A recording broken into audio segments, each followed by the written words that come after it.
What's going on, you guys? James here with another real review. It's actually a quick first impression of Black AF on Netflix. It's the newest original series that stars Kenya Barris and Rashida Jones. Now, before I dive into what I thought worked and didn't really work about this episode, if this is your first time here at the channel, welcome to Real James. Now, if you're wondering who that is, that's me. And I love talking all about movies and TV shows. So if you love what you hear and what you see, go ahead and hit the big red button below and subscribe to the channel. Don't forget to tap on that notification bell right next to it just to stay up to date with anything new. Now, if you missed it, I dropped my review for Selah in the Spades, a directorial debut by Tyresha Poe, and that link is in the description below. It's an interesting film, but I'm curious to see what you guys think of the movie. Alrighty, so let's waste no more time and get right into my first impression of Black AF. It's stylized as #BlackAF, and if you don't know what AF means, go to Urban Dictionary, because I am not cursing on this channel. So right away, what jumps out to me is Rashida Jones. I think she's a fantastic actor, and I really just love her comedic timing. She's really good in Parks and Rec. I think that she does a great job in basically whatever she stars in. Now, her co-star is Kenya Barris, who was the showrunner for Blackish, America's Next Top Model, all these different shows. And how do I know a lot about that? It's because the show does a good job at reminding you in the beginning of Kenya Barris's success. This is a very self-aware show shot in a documentary type style. The opening sequence is with Drea, who's one of the daughters, one of the many children in this family, played by Iman Benson, and she's really funny, and I think that she had some really good jokes in the beginning. One of them about the Revenant that really struck a chord in this cinephile's body. It was a lot of fun just to see her kind of go through the motions, explain her parents, and it set up a decent stage. The thing is, when you start to get introduced to the different characters, you start to understand that this show is very much following a similar formula to Blackish, and I actually love that show.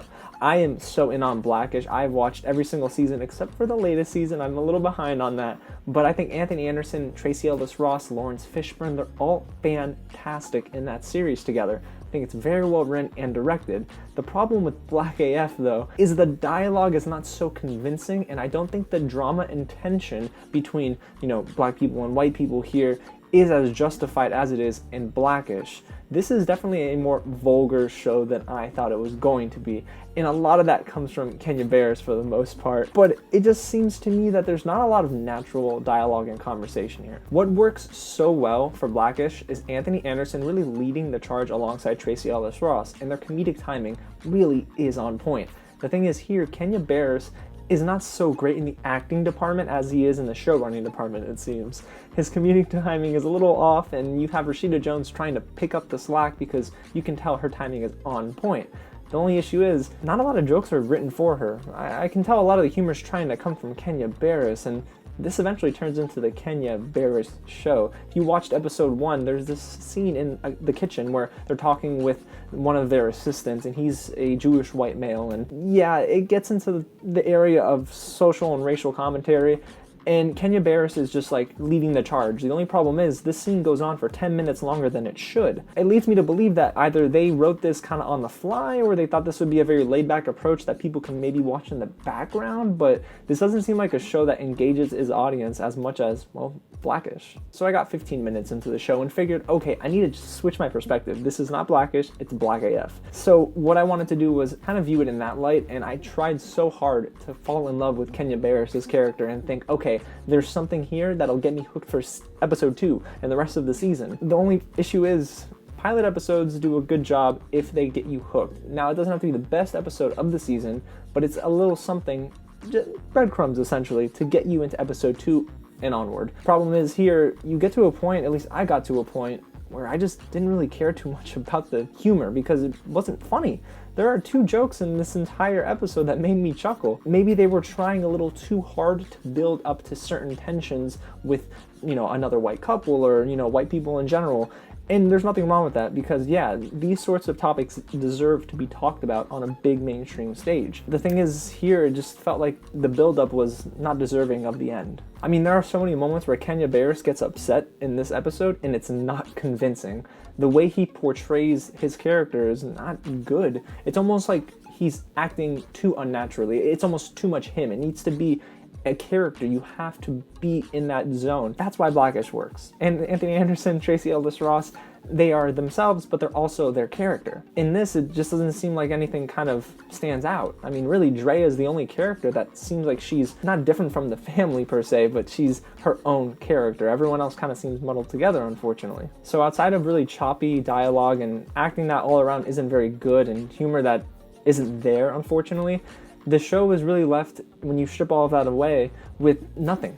I mean, the show is not very good so far, and do I want to watch episode 2? I kind of don't, to be completely honest with you. It's a mess. I mean, it doesn't seem like anything really is natural and fluid here. And the thing is with Netflix, the wonderful thing about Netflix when it comes to TV shows is that you're not operating on a cable network's schedule. So they had to have all of this already planned out from the get-go, from pilot to the season finale. So you can't tell me that they weren't, prepared for the pilot episode. This just seemed like it just didn't work at all. And not only for me, but I'm sure there are others out there that if you watch Blackish, you can understand where I'm coming from. However, there was a big topic of discussion on social media about Rashida Jones, just Rashida Jones herself, in this series. Now, I'm gonna be honest with you guys, I'm so tired of people not knowing that Rashida Jones is black. And if they do know she's black, there's this colorism argument. Light skin, dark skin, if you're black, you're black. Like, why can you not just accept that light-skinned black men and women or children are black? Like, it's such a weird topic to me, and I don't